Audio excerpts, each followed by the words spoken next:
Mä haluaisin tehdä videon, koska mun mielestä suurin osa suomalaisista ei tiedä näistä jutuista. Ja mielestäni joka ikisen suomalaisen kannattaisi tietää nämä jutut ylipäätään, koska meidän maa ei ole menossa hyvään suuntaan. Eli jutut, mitä mä haluan teidän tietävän, on ilmastonmuutos. Ensinnäkin se on ihan täys vitsi. Se on tehty sen takia, että vassarit pääsee johtoon ja että nuoret saadaan voimaan pahoin. Se on oikeasti täys vitsi.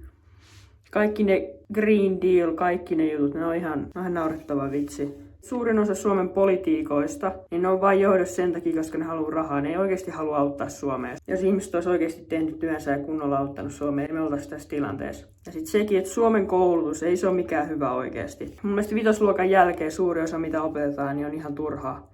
Aivan turhaa, mitä sä et oikeasti tarvii sun elämässä. Että oikeasti koulutus pitäisi uudistaa täysin ympäri maailmaa, jotta opetettaisiin niinku oikeasti vaan pelkkiä hyödyllisiä asioita. Ja oikeasti toi aivopesu on ihan hullu, mitä tuolla lukiossa on niinku paljon pahempaa kuin mitä oli yläkoulussa, mutta se on aivan naurettavaa. Siis opettajat kertoo siellä niiden omiin mielipiteet liittyen johonkin politiikan aiheisiin, vaikka ne ei niinku opeta politiikkaa, ne opettaa ihan jotain muuta aihetta.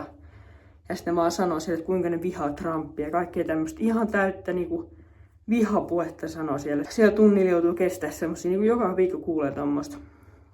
Totta kai kaikilla saa olla omia mielipiteitä, mutta mun mielestä opettaja vaan pitäisi opettaa sitä omaa aihetta. Ja sitten sekin, että Suomen media valehtelee koko ajan. Helsingin Sanomat, Iltalehti, Ilta-Sanomat, Yle, MTV, kaikki ne valehtelee sulle Trumpista, ilmastonmuutoksesta. Niin kuin ylipäätään politiikkaan liittyen ne valehtelee ihan hitosti. Joten mä sanon sulle, että kato X:stä uutisia, koska se on oikeasti, jos sulla on luotettavat lähteet siellä, niin se on tosi hyvä. Sieltä oikeasti löytää uutiset paljon nopeammin kuin mitä Suomen mediasta löytää. Älä ole itsekäs, kato uutisia vähintään kerran viikossa.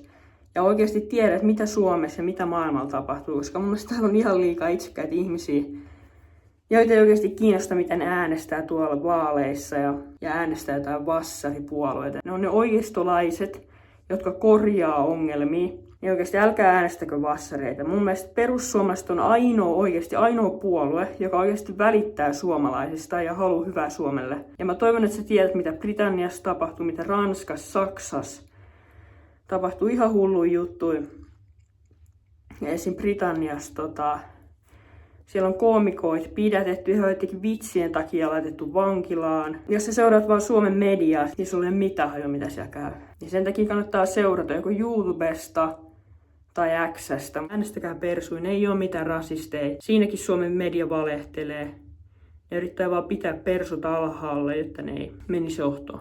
Ja sitten sekin, että Suomi on jäljessä niin kuin muuta Eurooppaa. Suomalaiset toleroi aika paljon tuommoista sateenkaarihommaa ja tuommoista, että meidän pitää vaan tyytyä näihin meidän juttuihin, että asiat ei voisi olla paremmin ja kaikkea tämmöistä. Ja Suomessa aina verrataan, että onpa meillä tosi hyviä asiat verrattuna muihin maihin. Meidän potentiaali on siis aivan mahtava ja meillä on lähelläkään sitä potentiaalia, koska ihmiset on tyytynyt tähän, koska ne on niin itsekkäät, niitä ei kiinnosta, miten Suomi menee. Jotkut ministerit ei tee kunnolla työtänsä, niin niillä ei ole mitään seuraamuksia. Suomen media ei se uutisoi, mitä Trump tekee, totta kai, koska sillä ne ylläpitää sitä narratiivia, että se ei ole mukaan hyvä johtaja. Mutta sen takia kannattaa olla semmoinen kriittinen ajattelutapa. Euroopassahan päämediat on vassareita, nehän ylläpitää sitä vassarien pääsyä sinne johtoon. Sen takia Ranskassa on vassareita, sen takia Britanniassa on vassareita ja monessa muuskin maassa vassareita. Totta kai pitää olla toivoa, koska oikeisto nousee koko ajan ton maahanmuuttajajutun takia. Niin toivon, että oikeisto voi vielä pelastaa Euroopan ja ylipäätään lännen. Mä toivon, että kaikki suomalaiset herää. Siihen tulee menee kyllä aikaa vielä, että suomalaiset herää. Se on se vassarin media, joka hallitsee, koska vassarit ylläpitää sitä narratiivia. Suurin osa suomalaiset uskoo esim. Yleä. Ja sen takia Yle on semmoinen täydellinen, mitä voi hallita. Ja sekin on naurettavaa, että opetushallituksen puheenjohtaja on vasemmistoliiton jäsen, kommari,